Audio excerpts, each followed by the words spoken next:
जादुई कुएं। एक बार राजा कृष्णदेव राय ने अपने गृह मंत्री को राज्य में अनेक कुएं बनाने का आदेश दिया। गर्मियां पास आ रही थी, इसीलिए राजा चाहते थे कि कुएं शीघ्र तैयार हो जाएं, ताकि लोगों को गर्मियों में थोड़ी राहत मिल सके।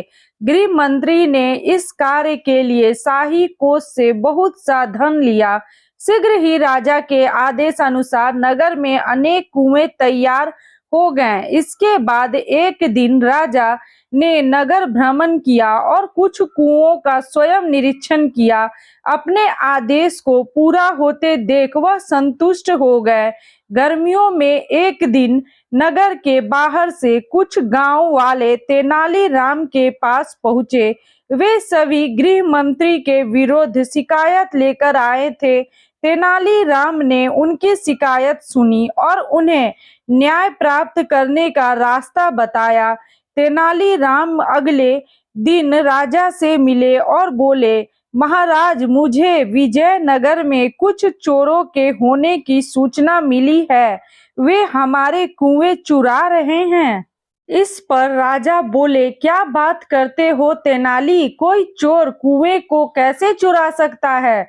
महाराज, यह बात आश्चर्यजनक जरूर है, परंतु सच है। वे चोर अब तक कई कुएं चुरा चुके हैं। तेनालीराम ने बहुत ही भोलेपन से कहा। उसकी बात को सुनकर दरबार में उपस्थित सभी दरबारी हंसने लगे। महाराज ने कहा, तेनालीराम, तुम्हारी तबीयत तो ठीक है? आज कैसी बहकी बहकी बातें कर रहे हो? तुम्हारी बातों पर कोई भी व्यक्ति विश्वास नहीं कर सकता। महाराज, मैं जानता था कि आप मेरी बात पर विश्वास नहीं करेंगे, इसीलिए मैं कुछ गांव वालों को साथ साथ लाया हूँ। वे सभी बाहर खड़े हैं। यदि आपको मुझ पर विश्वास नहीं है तो आप उन्हें दरबार में बुलाकर पूछ लीजिए। वह आपको सारी बात विस्तार पूर्वक बता देंगे। राजा ने बाहर खड़े गांव वालों को दरबार में बुलवाया। एक गांव वाला बोला, महाराज, गृह मंत्री द्वारा बनाए गए सभी कुएं समाप्त हो गए हैं।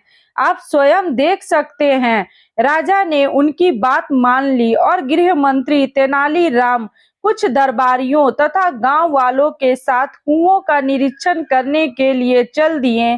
पूरे नगर का निरीक्षण करने के पश्चात उन्होंने पाया कि राजधानी के आसपास के अन्य स्थानों तथा गांवों में कोई कुआं नहीं है। राजा को यह पता लगते देख गृह मंत्री घबरा गया। वास्तव में उसने कुछ कुओं को ही बनाने का आदेश दिया था।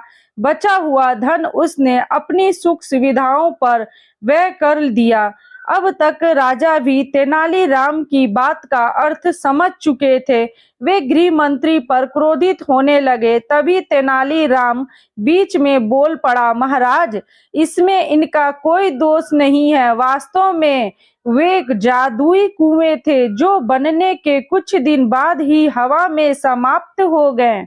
अपनी बात समाप्त कर तेनालीराम गृह मंत्री की ओर देखने लगा। गृह मंत्री ने अपना सिर शर्म से झुका लिया। राजा ने गृह मंत्री को बहुत डांटा तथा उसे 100 और कुएं बनवाने का आदेश दिया। इस कार्य की सारी जिम्मेदारी तेनालीराम को सौंपी गई। तो दोस्तों, आप लोगों को मेरी ये छोटी सी कहानी कैसी लगी? अगर अच्छी लगी हो तो इसे लाइक करें, शेयर करें और सब्सक्राइब करें। Okay, bye, thank you.